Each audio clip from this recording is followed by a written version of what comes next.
In hindsight, I should have recognized the warning signals. When you're emotionally invested in someone, it's easy for your heart to ignore warning signs that your rational mind tries to send your way. Hi, I'm Rose, and I'm here to tell you the tale of how my husband and his family came into my life. At Tech Course Solutions, where we both worked as software developers, was David. Not only was he attractive, but he exuded an air of unassuming self-assurance that immediately drew my attention. David, in contrast to several of his coworkers, could really carry on a discussion about anything other than programming. While dropping by my desk with 2 cups of coffee one morning, he inquired, "Hey, did you catch the new episode of Black Mirror last night?" Just talking about things you both liked led to more in-depth discussions, and that was the beginning. We found out that we shared a love of science fiction, like going on weekend hikes, and had the same awful taste in B-movies. We went from having short coffee breaks after work to having dinner dates, and our lunch breaks became longer.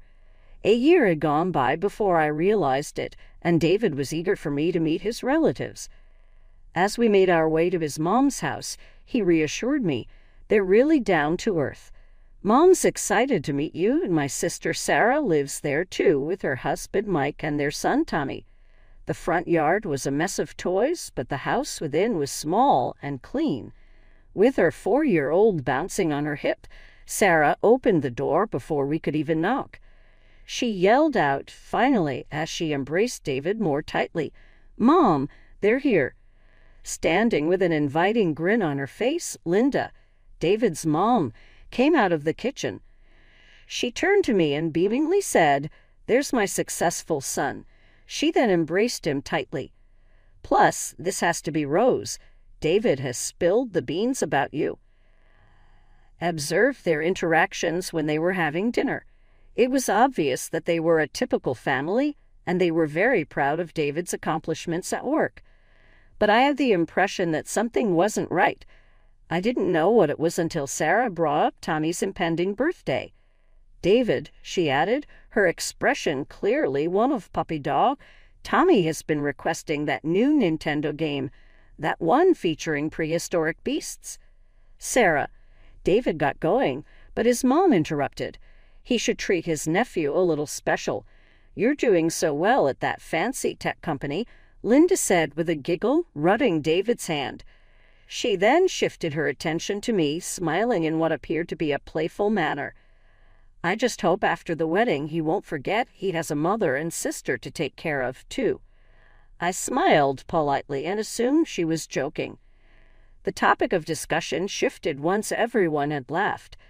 At that moment, I failed to grasp the seriousness of her remarks. David and I tied the knot in a modest ceremony 6 months down the road. It seemed like the perfect way to start our life together when we found a lovely apartment to rent close to our workplace. Our marriage's honeymoon period was brief, to the letter. Just as we were beginning to unpack our belongings from our real honeymoon, the requests began pouring in. Sarah was the one who initially called regarding Tommy's school supplies. Next, Linda required assistance with a few household maintenance. The list of demands was unending, yet David never hesitated to reach into his wallet. I first pretended not to notice it. Despite the little sums, David was able to make a respectable living at Tech Course. It felt like death by 1,000 cuts, though, dropping $100 here and $200 there. It seemed like every week there was a new crisis that only David could handle. I decided to strike up a conversation one night after Sarah called to ask for money to buy Tommy new winter clothes. As part of our nightly ritual, I waited until David and I were washing the dishes together. I began, "Hey, darling, would you like to talk about something?" after giving it some thought. With elbows covered in soap suds, he gazed at me. "Sure, what's up?" "It's about the money for your family." His shoulders tensed up just a little bit. "Don't you think it's becoming a bit excessive?" As he wiped his hands, David's cheeks turned red with shame. I know. I'm just used to helping them out. I've been doing it since I got my first job. But your mom has a good pension, I pointed out gently. And Sarah has Mike. Shouldn't he be providing for his own family? David let out a long sigh and leaned against the counter. Mike, well, he hasn't actually worked in over a year. What? I nearly dropped the plate I was drying. Why not? He keeps quitting every job he gets. There's always something wrong. The work is too hard. The boss is unreasonable. The commute is too long. David ran his fingers through his hair in frustration. There's always an excuse. I set down the dish towel and turned to face my husband. David, I love how much you care about your family, but we need to think about our future too. We want to buy a house someday, right? Have our own children? Of course, he nodded. Then we need to start prioritizing our own family, I said softly, taking his hand. Supporting your mom and sister is kind, but we can't keep doing it at the expense of our own dreams. David was quiet for a long moment, absent, playing with my fingers. Finally, he looked up. You're right, we should be saving for our future. What if we set up a separate savings account specifically for the house? We can put a fixed amount in there every month, no touching it for any reason. That sounds perfect. I smiled, relieved he understood. We spent the rest of the evening planning our saving strategy. For the first time since our wedding, I felt like we were truly on the same page about our future. 2 months into our new savings plan, Linda invited us over for Sunday dinner. I had a nagging feeling about it, but David insisted we should go. She's still family, he said, squeezing my hand as we drove over. The tension was palpable from the moment we walked in. Sarah was setting the table, her movements sharp and angry. Mike was sprawled on the couch, scrolling through his phone. Linda's smile seemed forced as she hugged David, barely acknowledging my presence. The first 20 minutes of dinner were filled with awkward small talk about the weather and Linda's garden. I pushed my meatloaf around the plate, waiting for the other shoe to drop. It didn't take long. David, honey, Linda began, her voice dripping with sweetness. I noticed you haven't sent any money for the past 2 months. Is everything okay at work? The clinking of forks against plates stopped. I could feel everyone's eyes on us. David cleared his throat, and I saw him straighten his shoulders, something he always did when he was nervous. Actually, Mom, he said, his voice steady but quiet, Rose and I are saving up to buy a house. We want to start our own family soon. The silence that followed was deafening. Linda's fork clattered against her plate as she set it down, her eyes boring into me. Sarah's face turned red, and I could see the storm brewing. A house? Sarah's voice cracked. While I'm here, pregnant with my second child, barely able to afford prenatal vitamins. Do you know how expensive baby things are these days? I felt my blood begin to boil. 2 months of biting my tongue, and I couldn't hold back any more. Maybe your husband should think about that, I said, nodding toward Mike, who was still somehow managing to check his phone under the table. Sarah's face crumpled. How dare you? You're so cruel. The tears started flowing right on cue. You don't understand our situation. Mike finally looked up from his phone. Hey, I'm trying here. Do you know how hard it is to find a good job in this economy? I'm dealing with depression. Something in me snapped. Depression didn't stop you from having another baby, did it? The room exploded. Sarah wailed louder. Mike started defending himself about his job search, but Linda's voice rose above them all. You, she pointed her finger at me, face contorted with rage. You're trying to turn my son against his own family. We were happy before you came along with your selfish ideas. Selfish? I stood up so quickly my chair scraped against the floor. Wanting to build a future with my husband is selfish. Mom, stop. David tried to interrupt, but Linda was on a roll. She's poisoning your mind against us, your own mother and sister. How dare she tell us we can't have help from our own family? I couldn't take it any more. Without a word, I grabbed my purse and walked out. David followed close behind. We got into the car in silence, the sound of Linda's shouts still echoing from the house as we pulled away. The drive home was painfully quiet. I watched the street lights flash by, fighting back tears of frustration. Finally, as we pulled into our apartment complex, David spoke softly. "You were right," he said, "about everything, but maybe we need to be more gentle with them. They're not going to change overnight." I turned to look at him, saw the conflict written all over his face. Part of me wanted to argue that his family didn't deserve gentleness, that they needed a reality check, but looking at my husband's pained expression, I just nodded. The aftermath of our dinner confrontation played out in the most modern way possible. On social media, Sarah began posting daily updates that made my blood boil. Struggling to afford prenatal vitamins for my baby, pregnant and broke. Family struggle, one post read. Another showed an empty shopping cart, having to cut back on groceries this month. Sometimes I wonder how we'll manage with another little one on the way. The posts kept coming, each one more dramatic than the last. Pictures of Tommy looking sad beside empty toy store windows, long paragraphs about the importance of family support, pointed comments about some people having their priorities wrong. I caught David checking his phone constantly, his face getting more strained with each notification. One evening, after he'd been particularly quiet, I found him staring at a photo Sarah had posted of Tommy's worn-out shoes. "You can send her something," I said softly, touching his shoulder. "Small amounts, just let's keep our savings plan intact." The relief on his face was immediate, so David started sending Sarah a modest monthly amount again. Like magic, the tragic social media posts decreased, though they never completely stopped.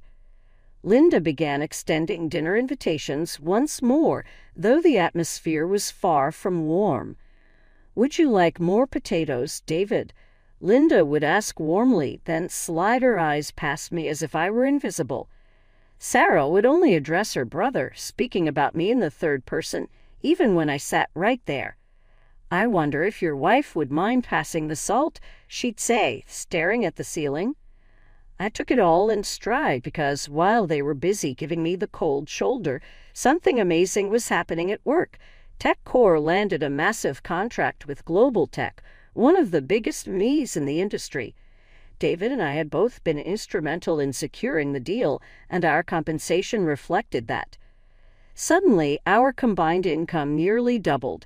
Our savings account grew faster than we'd ever dreamed possible. We kept living modestly, but allowed ourselves a few luxuries: a new hybrid SUV to replace David's struggling sedan, a weekend trip to the coast here and there. As our bank account grew, so did our dreams. We started looking at real estate listings, discussing neighborhoods, planning for our future. For the first time since our wedding, I felt like we were truly moving forward. It was during one of our now tense family dinners that Linda dropped her latest bomb. I was quietly eating my pot roast, trying to ignore the usual cold shoulders when she cleared her throat dramatically. "Saw your vacation photos on Facebook," she announced, fixing me with an icy stare. "Palm Springs, wasn't it? That resort looked expensive." I felt David tense beside me. Here we go again, I thought. Those infinity pools, luxury spa treatments? Linda continued, her voice dripping with disapproval. "Really, David? I don't think it's appropriate to flaunt such a luxurious lifestyle when your sister can barely make ends meet with 2 children. The irony of her statement wasn't lost on me. As she spoke, the clicking of computer keys provided a steady background rhythm. Mike sat at the desk in the corner, completely absorbed in his newest video game, the 3rd new release he bought this month, by my count. I couldn't help myself. "Speaking of making ends meet," I said, gesturing toward Mike, "there are plenty of job openings in tech support at our company. The pay is good and the benefits are excellent." The clicking stopped for a moment, then resumed even louder. Sarah's face turned that familiar shade of red. You have no idea what it's like, she snapped. Try being a mother of two before you judge us. Oh, wait, you wouldn't know anything about that, would you? The barb stung, but I kept my face neutral. Mike continued playing his game, apparently oblivious to the tension in the room. Or maybe he just didn't care. I could have pointed out that being a mother was Sarah's choice, just like having a second child while unemployed was their choice. I could have mentioned that the cost of Mike's gaming habit could probably cover those prenatal vitamins she was always complaining about on Facebook, but I didn't. Instead, I just shook my head and took another bite of pot roast. Later that night, as David and I drove home, I thought about the monthly transfers he still made to his sister's account. The amount wasn't small. It could have furnished an entire room in our future house, but our new salaries meant we could handle it without derailing our plans. Sometimes keeping the peace came with a price tag, and for now we could afford it. Meanwhile, Sarah's demands evolved from subtle hints to full-blown gift registries. Every holiday, Christmas, Easter, birthdays, Mother's Day. Yes, she expected gifts from her brother for Mother's Day, complete with a detailed list of expensive items she needed for herself and the kids. David, look at this, I said one evening, showing him the latest email from his sister. It was a Christmas list that included designer clothes, the latest iPad, and premium toys that cost more than our monthly car payment. David sighed, running his hands through his hair. I'll talk to her. This is getting ridiculous. But when he called Sarah to explain that he was already helping with monthly support, the waterworks started immediately. I could hear her shrill voice through the phone. I'll tell Mom you care more about your wife's feelings than your own family's needs. After watching David struggle through 3 such conversations, I'd had enough. While he was in the shower one evening, I opened Sarah's latest gift requirements email and started editing. The $800 designer purse became a $400 alternative. The $1,000 iPad became a $500 tablet. Every item cut exactly in half. Here, I said, showing David my revised list, this is what we're doing. He looked uncertain. Sarah won't be happy. Sarah's never happy, I pointed out, but this is still generous. When the gifts were delivered, the reaction was exactly what I expected. Sarah called David in tears, and Linda left a scathing voicemail about cheap knockoffs. At the next family dinner, they both shot daggers at me with their eyes. I just don't understand why you couldn't get the items I specifically requested, Sarah sniffed. I gave her my sweetest smile. Oh, but didn't you know? It's not about the price tag. It's the thought that counts.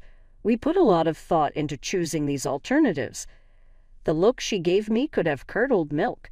A year passed in this strange dance of passive-aggressive gift-giving and tense family dinners. Then came the Easter gathering that would change everything. Sarah waited until everyone was seated at the table, then stood up with what she clearly thought was a radiant expression. I have wonderful news, she announced. We're expecting baby number 3. The fork stopped halfway to my mouth. I felt David stiffen beside me. A 3rd child with no income, no home of their own. My mind spun with calculations of how much more this would add to our monthly family support payments. Mike predictably didn't look up from his phone. Linda, however, was ecstatic. "Oh, my darling," she cried, hugging Sarah. "This is wonderful news. 3 beautiful grandchildren." Then she turned to me, her eyes glittering with malice. "You should take notes, Rose. Sarah is such a wonderful example of a real woman. Here she is about to have her 3rd child, while you still haven't given David any." The room went quiet. I could feel everyone's eyes on me, waiting for my reaction. Sat down my fork carefully, making sure my voice was steady when I spoke. "I believe in doing things in the right order," I said coolly. "First, build a stable foundation, like having our own home and being able to provide for our children without depending on handouts. Then start a family." Linda and Sarah exchanged looks before breaking into artificial laughter. "Oh, Rose," Linda said condescendingly, "you're so corporate. It's not about money and houses." "No," I agreed, taking a sip of water. "It's about responsibility." The tension around the table was thick enough to cut with a knife, but I didn't care anymore. Let them laugh. Let them think I was cold and calculating. At least my future children would have a roof over their heads that nobody could take away. Sarah's third baby arrived in September, another boy. Meanwhile, David and I had reached our savings goal.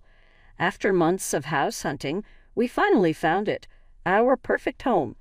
A beautiful 2-story colonial with 4 bedrooms, a spacious backyard, and a kitchen that made me want to learn to cook properly. It was in an excellent school district, just a 20-minute drive from work. We spent weeks planning renovations, picking paint colors, and choosing furniture. Every room held a promise.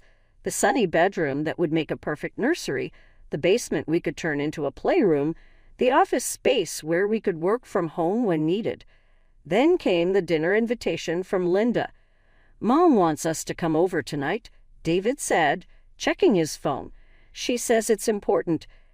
Something felt off about the invitation, but I couldn't put my finger on it. When we arrived, everyone was there. Linda, Sarah, Mike, and all 3 kids. They had this strange, almost smug energy about them. Sarah was practically bouncing in her seat, while Linda wore the self-satisfied smile I'd learned to dread. So Linda began after we'd settled in. "I hear congratulations are in order. You bought a house." I nodded, still riding the high of our achievement. "Yes, we just closed last week. It's perfect for—" Linda cut me off. "That's actually what we wanted to discuss." She folded her hands on the table like a business executive about to close a deal.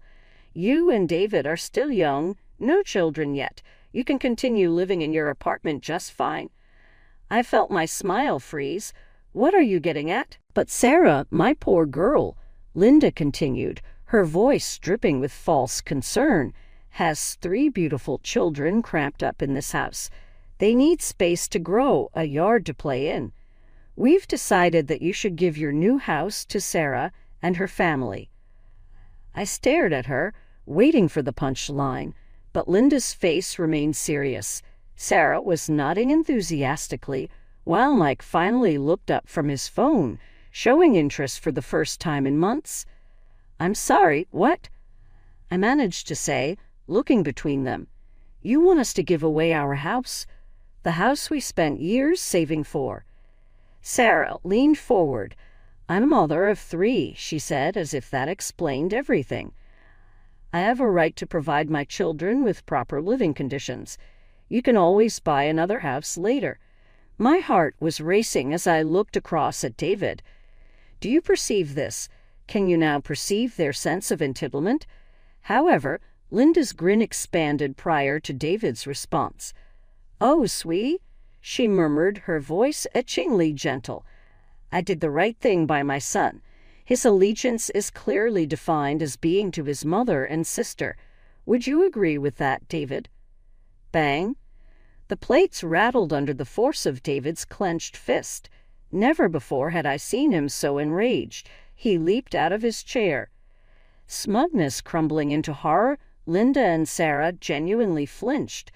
"That's enough," David said with a voice that echoed down the hall. Mike did the same thing. "For a long time now, I have watched as you guilt and manipulate me.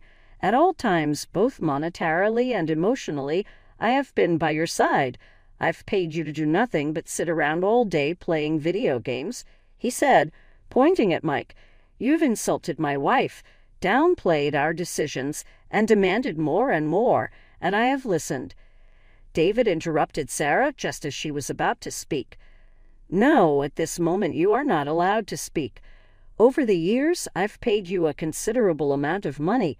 Are you aware of this? Numerous thousands of dollars later, what gives you the gumption to demand our house now?" Linda made an attempt to step in. "David, sweetie, don't," he yelled out, "Sweetie me," from his throat. "You believe you brought me up correctly, Mom, by instilling in me the value of relying on others for financial support?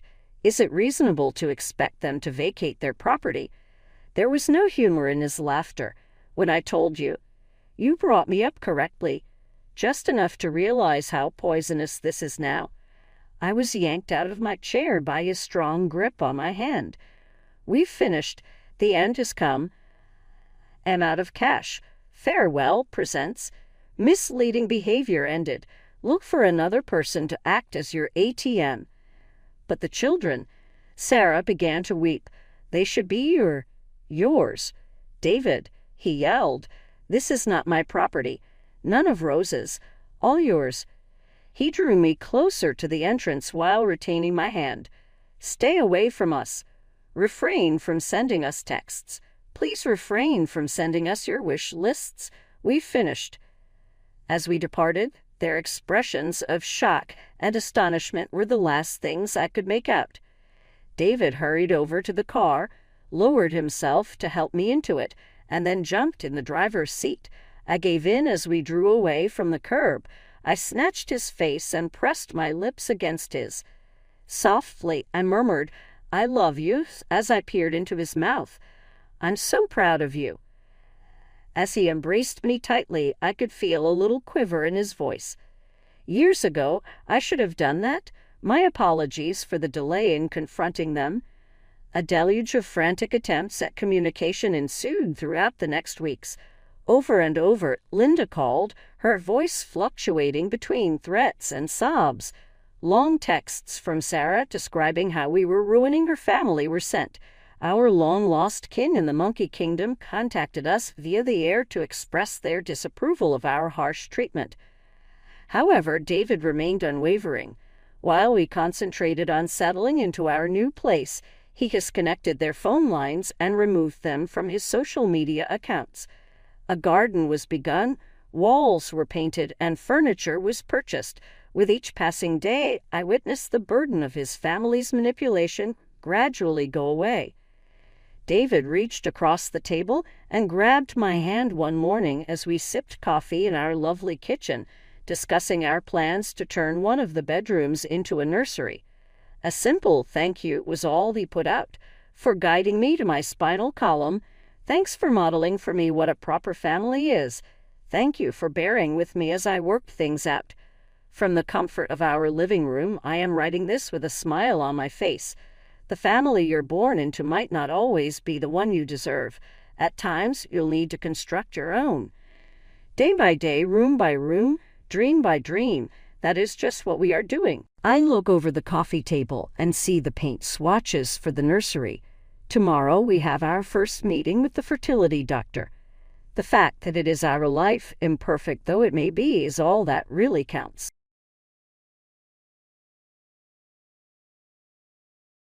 Hi, I'm Hannah, a physical therapist from Denver, Colorado. 5 years ago, I was chasing my dream of building a thriving physical therapy practice in downtown Denver. The clinic was everything I'd hoped for: busy, successful, and full of meaningful connections with my patients. I'll never forget moments like when little Christopher, a 7-year-old recovering from a car accident, took his first steps after months of therapy. "Miss Harper, look, I can do it by myself now." Christopher beamed as he walked across the room, leaving his crutches behind.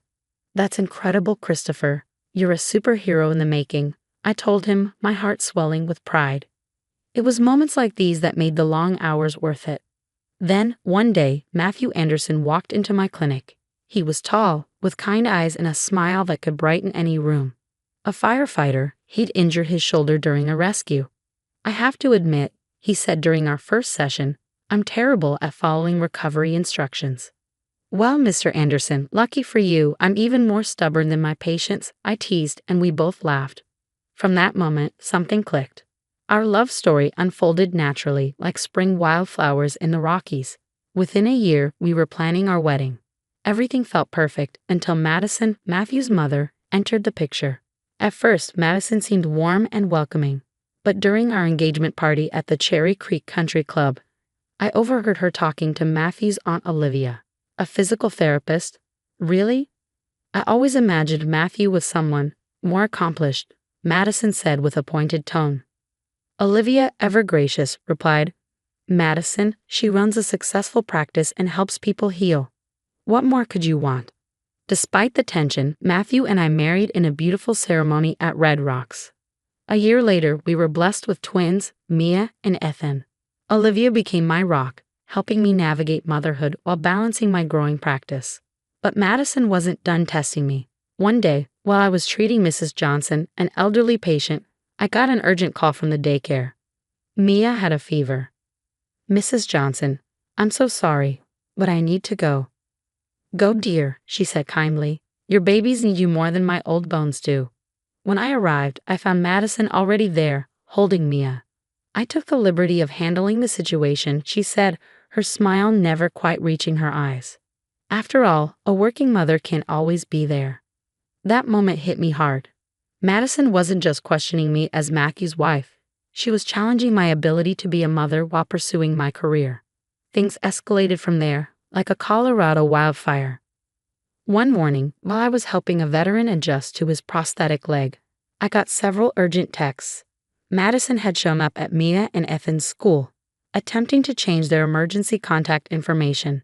I just figured you're so busy with your little job, she said smugly when I confronted her. My little job helps people walk again, I replied, keeping my composure, and I've never missed an emergency call for my children. Later, during a charity event I organized at the clinic to offer free therapy for low-income families, Madison arrived unannounced. The waiting room was full, including Sarah, a single mom saving for her daughter's cerebral palsy treatment. Really, Hannah? Turning your clinic into a homeless shelter? Madison sneered. What will your paying clients think? Her words stung, but I stood firm. These are families in need, Madison.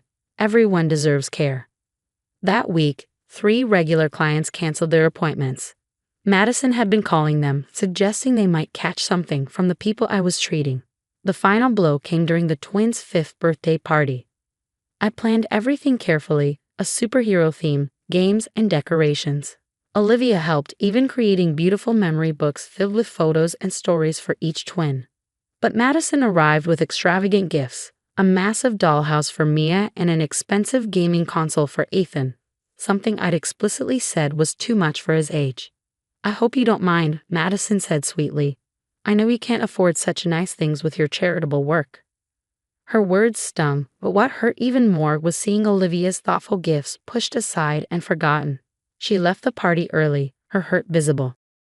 The next morning, I got an urgent call from Denver Children's Hospital. They needed a physical therapist for a critical case. Jake, a young swimmer paralyzed in a diving accident. Despite everything happening at home, I couldn't say no. Helping Jake reminded me why I loved my profession. His determination was contagious, and during one session, he managed to move his finger slightly for the first time. You're a miracle worker, his mother said, tears streaming as she hugged me. That evening, I returned home to a sight that stopped me cold. Madison, standing in the living room, surrounded by scattered photos. She'd made a copy of our house key without permission. These aren't appropriate for the family album, she said casually, holding photos of Olivia and tossing them aside. My heart pounded. You went through our private things, without asking. And really, Hannah, she continued, ignoring my question. Working at the hospital now too. The twins hardly see you. Don't you think you're spreading yourself a little thin? She wasn't just meddling anymore. She was dismantling my life piece by piece. Watching her deliberately tear apart our family memories, something inside me snapped. This is my home, Madison, I said, my voice firm. You crossed a line. Before I could say more, Matthew walked in. His eyes moved from the photos to Madison, and for the first time, I saw recognition dawning on his face. Mom, he said, his voice low, what are you doing with those pictures? For a fleeting second, Madison's polished exterior cracked, and what I saw beneath chilled me to the core. But before anyone could say another word, my phone rang. It was the hospital. Jake had taken a sudden turn for the worse. Grabbing my keys, I left behind the smoldering argument, knowing my patient needed me more than anything right now. The drive to the hospital was a blur. My mind raced with everything Madison had done, but I forced myself to focus. When I arrived, I found Jake gasping for breath. his monitor blaring in distress. The spasm started suddenly, a nurse explained. We can't get him stabilized. Years of experience kicked in, recognizing the signs of autonomic dysreflexia, a life-threatening complication in spinal cord injuries. I worked quickly to reposition Jake and adjust his treatment. Slowly, his vitals stabilized. You saved my boy's life, his mother whispered, hugging me tightly. By the time I returned home, it was late. The house was quiet, the twins asleep upstairs. I found Matthew sitting in the darkened living room, staring into the distance. I talked to Nancy today, he said quietly. Nancy was his cousin from Seattle. Someone Madison had distanced him from years ago. She told me some things about Mom's past. Matthew's voice trembled as he recounted what Nancy had shared. Madison had driven away his first stepfather by spreading malicious rumors, then manipulated Matthew's father into severing ties with his family. Each time, she played the victim while systematically isolating everyone around her. She's doing it again, isn't she? He asked, his voice breaking. Before I could answer, my phone buzzed. It was Olivia. She was crying. Hannah, you need to see this, she said, her voice shaking. Olivia had discovered something shocking, emails on Madison's forgotten tablet. They were messages to my clients, canceling appointments under false pretenses.